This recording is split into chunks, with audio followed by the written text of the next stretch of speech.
Баршаңызға қайырлы күн. Сіздермен сандуғаш. Бүгін осындай ашық кварцтан трансформер алқа жасаймыз. Және бізге керекті заттар цеп қажет бізге осындай пазлда. Осындай размерін бәрін описанияға жазамын әрине. Және де кварц керек. Осындай ашық түсті кварцтың түрлері өте көп. Бұл бізде ашық түсті 8-ші размер. Және де осындай кулон кварцтың кулонын қолданамыз. Жүрекше 19-ші размерлі. Көріп байқасаңыздар үлкен. Және де бізге тогл застежка. Қандай болса да тогл застежка қолдана беруге болады. Ол обязательно осындай болу керек деген сөз емес. Және укрывные бусины, зажимные деп те аталынады, укрывные. Және протектор. Және де кремп. Осындай кішкентай кремп қолданатын боламыз. Менде бұл кремптің де түрлері өте көп. Менде енді әзірге магазинде кремплант жоқ болғандықтан мен осындай крем қолданамын. Енді бар. Енді өздеріңіздің тапқандарыңызша қолдана берсеңіздер болады. Бірақ та қолданған осы фурнитураның барлығы пазолада бізде колечки, және бізге колечки қажет и межбусы керек. Бұны қолданбай қойсаңыздар да болады, қолдансаңыздар да болады, маңызы жоқ. Және де мен осы 6 штугын ғана қолданамын, сіздер әр тастың ортасына қолдансаңыздар болады, екі-екіден қолдансаңыздар болады. Енді өздеріңіздің әрқайсыңыздар өздеріңіз білесіздер енді. Және де троссыз ешқандай алға жиналмайды. Трос ол ең керекті десек болады. Және де осындай инструменттер керек бізге. Бұл кремпті қысатын, енді колечкиді ашатын сондай кремпті. Және де қайыш қолданамын. Негізі кусачки қолдансаңыздар болады бұның орнына. Өздеріңіз білесіздер енді. Енді бастаймыз. Негізі осындай кварцтың бір нитін сатылымда бір ниті түгел болады. Ал менде бұл жартысы. Кварцтың тек жартысын төгіп аламыз бірінші. Төгіп жинағанға дайындап аламыз. Және де цептен де өздеріңіз қандай табасыздар, сондай қолдансаңыздар болады. Тек цеп кішкене үлкен болу керек. Кішкентай болса, ол үлкен бусин болғандықтан цептің де размері үлкендеу. Егер цептің размері кішкентай болса, солай бусинилар да сондай размерде болу керек. Мысалы 6-ші размер дегендей. Енді цептің бойымен аламыз және кесіп тастаймыз.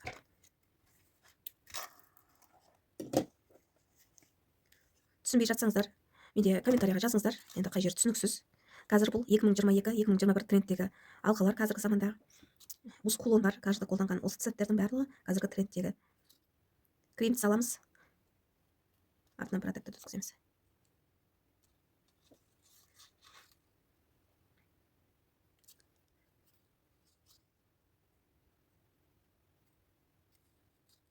Міне. Көбінесе тек осы жер ғана бізде бірдей болады. Осы бекіткен кезде ғана білсеңіздер болды. Арғы жағын өздеріңіздің дизайндарыңыз бойынша ойлап тапсаңыздар болады. Маңыздылығы жоқ.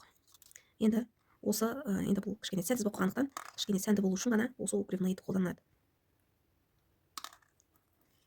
Отжимные дейді. Міне өздеріңіз көріп тұрғаныңыздай. Жерін алып қыса саласыздар.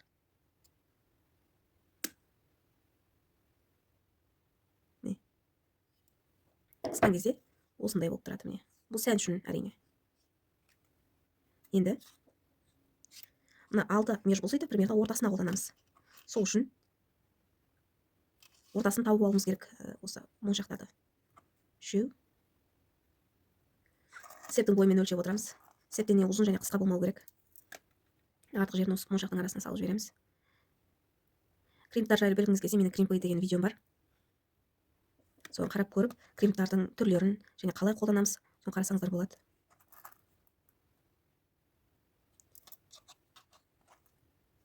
Және де маған подписаться кнопкасын басыңыздар, қоңыраушаны басып қойыңыздар. Жаңа видеоларымды жіберіп алмас үшін. Қай жаста болсаңыздар, айналыссаңыз кеш емес. Және де аса қиындығы жоқ. Міне, 6-ау. 3-ау, 10 өткіздік. Енді осы межбусыйды қолдана бастаймыз. Тура ортасында болу керек. Сіздер ол немесе бас жағына, немесе аяқ жағына қарай салсаңыздар болады. Арасына. Немесе түгелдей моншақ қылсаңыздар да енді өздеріңіз білесіздер. Маған осылай ұнап тұр өзіме. Жартылай цеп қолданған.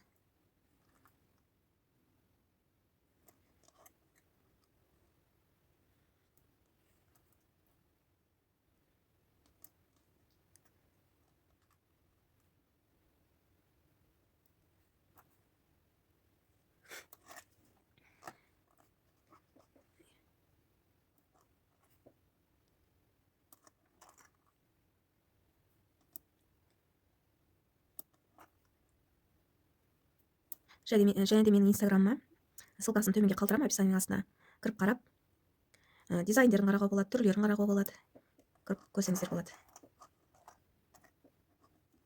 Және де заказ беруге болады.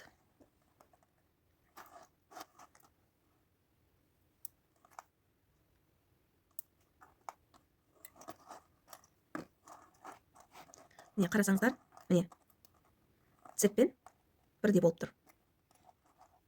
Цепті былай ұзыннан қойып аласыздар да, міне цеппен бірдей болып тұр. Тіпті біреусін өткізіп жіберуге де болады. Өткізбей қойсаңыздар болады, енді өздеріңіз білесіздер.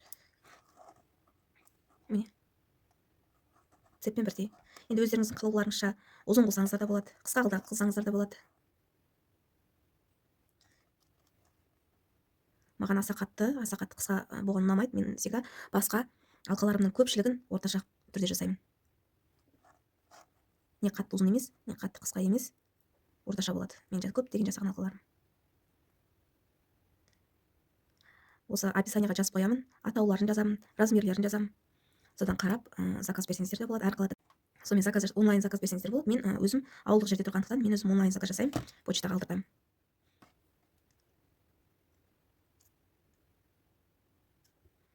Егер де қай магазин білмесеңіздер, маған инстаграмда дайректке жазсаңыздар, мен сіздерге адресін беремін. Мына жерде укрывная бусина балғанымыз орын.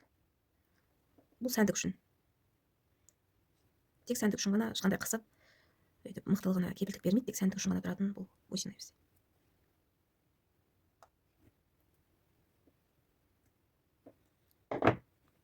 Міне болдық. Енді колечкемізді аламыз. Осында екі инструментпен жанына қарай жылжытып ашамыз.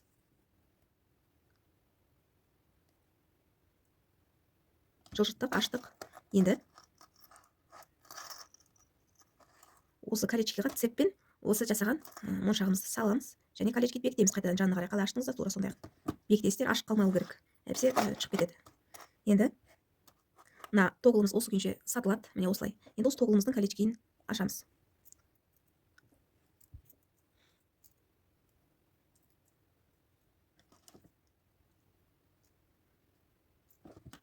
Бір жағын алып тастаймыз. Міне, енді бір жағымен ұстап тұрып, бірден сразу мына моншақ жағына саламыз. Кулон өткізетін жағы осы моншақ жағында болу керек. Бекіттік. Енді болды. Тағы бір колечкемізді ашып, жанына қарай жылжытамыз. Бүйтіп ашпайсыздар, кермейсіздер. Тек жанына қарай былай жылжытып, қайтып орнына келтіресіздер ғой. Жанына қарай жай ғана былай. Міне жылжытамыз. Кішкене ғана аштық. Енді цепке өткіземіз. Сәл тағы да ашып жіберейік. Міне аштық үлкендеу. Цепке өткіземіз. Міне өткіздік. Тоғылымыздың екінші жағын саламыз. Салдық. Енді қайтадан жылжытып, дәл сондай қылып. Қалай жылжыттыңыздар? Кері қарай да тура солай жылжытасыздар. Осы екі инструментпен бекітесіздер. Қолмен бекіте алмайсыздар, инструмент болмаса. Міне бекіттім. Енді бізде алға дайын. Енді кулонын орнатамыз. Кулон осылай сатылымда болады. Міне жоғары жағымен енді былай жылжытамыз да, мына жағын ақырын бері қарай жылжытып ашамыз. Міне аштым. Енді осыны осы жерін тоғылымыздың мына жағына өткіземіз. Міне енді қайтадан ашқан жерімізді орнына келтіреміз, қысамыз. Міне қыстық, көрдіңіздер ме? Бекіттік. Ашылып қалмау керек, жақсылап бекітіңіздер. Енді осылай тоғылымызды орнына қарай саламыз. Қазір төменнен бәрін алып тастайын. Алқамыз дайын. Міне осындай трансформер деген жарты жағы.